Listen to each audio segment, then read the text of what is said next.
چاہیے تھی، جو نرنے لینا چاہیے تھے، جو طے کیا تھا کہ اتنے لوگوں کی کمیٹی بنے گی نیشنل لیول پہ، وہ ابھی ہوا میں ہے. تو آپ بتائیے کہ اگر نیتیں صاف ہوتی تو یہ سرکار کو کرنا چاہیے تھا. میں کسی کو خالی دوش نہیں دے رہی ہوں، کیونکہ میں نے دیکھا ہے ٹیررزم، اپنے دیش میں بھی دیکھا ہے. آپ نے بتایا ٹرکی میں بھی مشکل سے میں 100-150 گز کی دوری پہ تھی جب وہاں بم دھماکہ ہوا، مگر وہاں کی پولیس اس کے بعد ایک دم مضبوط ہو گئی اور ہوشیار ہو گئی کہ کیا کرنا ہے. اور دوسرے جگہ پر سیکیورٹی ہوتی ہے جو دکھتی نہیں ہے، اس لیے پتہ نہیں لگتا، اندر اندر وہ لوگ ساری خبریں رکھتے ہیں. یہاں آپ پولیس کو سامنے لگا دو، وہ پولیس آئی بی کا کام نہیں کر سکتی. ہمیں انٹرنل انفارمیشن کے جو ہمارا انفراسٹرکچر ہے اسے مضبوط کرنا ہے. بجٹ تو بناتے ہیں، اگر آپ کے پاس وقت ہے تو میں صرف ایک مثال دوں گی. بہت بڑا بجٹ بنایا تھا پارلیمنٹ کے اٹیک کے بعد، باہر سے تو سیکیورٹی برابر گئی، بوم بیریئرز وغیرہ سب لگ گئے. آپ نے کبھی پارلیمنٹ کے اندر آؤٹر لابی میں دیکھا ہوگا یا گیٹ نمبر 1 پہ ایلومینیم کے ڈبے لگا دیے گئے؟ کیا کوئی ٹیررسٹ کارڈ لے کے آئے گا؟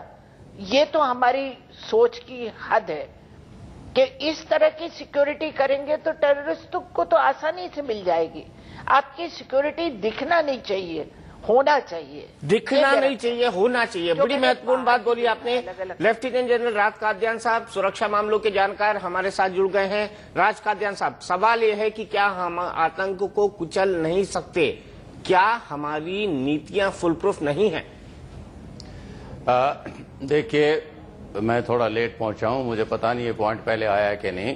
سب سے پہلے تو ہمیں یہ مان کے چلنا ہوگا کہ پچھلے اگر ہم ایک دشک کو دیکھیں تقریباً 20 بام بلاسٹ بھارت کے الگ الگ شہروں میں ہوئے ہیں.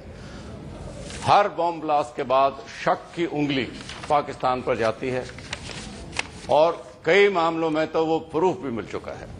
تو ہم کو سب سے پہلے یہ مان کے چلنا ہوگا کہ ہماری جتنی بھی کوشش ہوں ان کے باوجود ہمارے پاکستان کے ساتھ جو رشتے ہیں اس میں فرکشن ہمیں ہمیشہ رہے گی. پاکستان کی تو اس کی بناوٹ کا یہ آدھار ہے کہ وہ ہندوستان کو ایک انیمیکل اسٹیٹ، ایک پرتیدوندی مان کر چلے.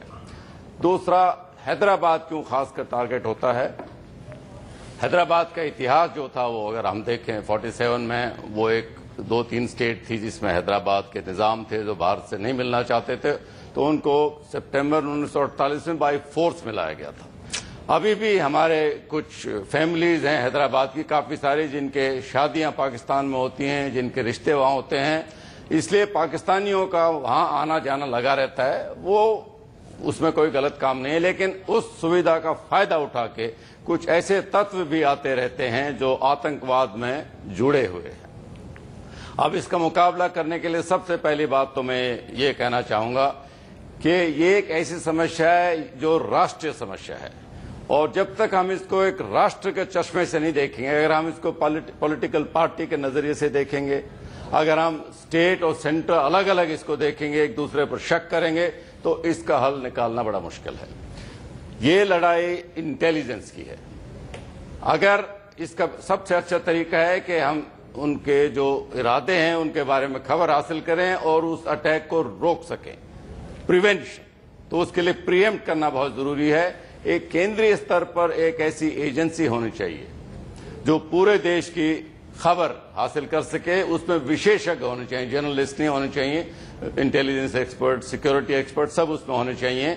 اور یہ NCTC ایک بڑا اچھا قانون کیندر نے پرستاوت کیا ہوا ہے، وہ ابھی تک بنا نہیں ہے کیونکہ کچھ ہمارے راج ایسے ہیں جو سینٹر کی ان کے ارادوں کو شک کی نظر سے دیکھتے ہیں.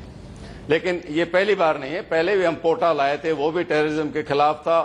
وہ ایک سرکار آتی ہے ووٹ بینک پالیٹکس کے لیے اس کو ہٹا دیتی ہے. اگر ہم اسی طریقے سے چلتے رہے تو ہم کوئی بھی نیتی بنا لیں اس کو عمل میں لانا ناممکن ہے. کوئی بھی نیتی بنا لے عمل میں لانا ناممکن ہے. نجمہ جی، NCTC کی بات ہوئی ہے، نیشنل کاؤنٹر ٹیررزم سینٹر،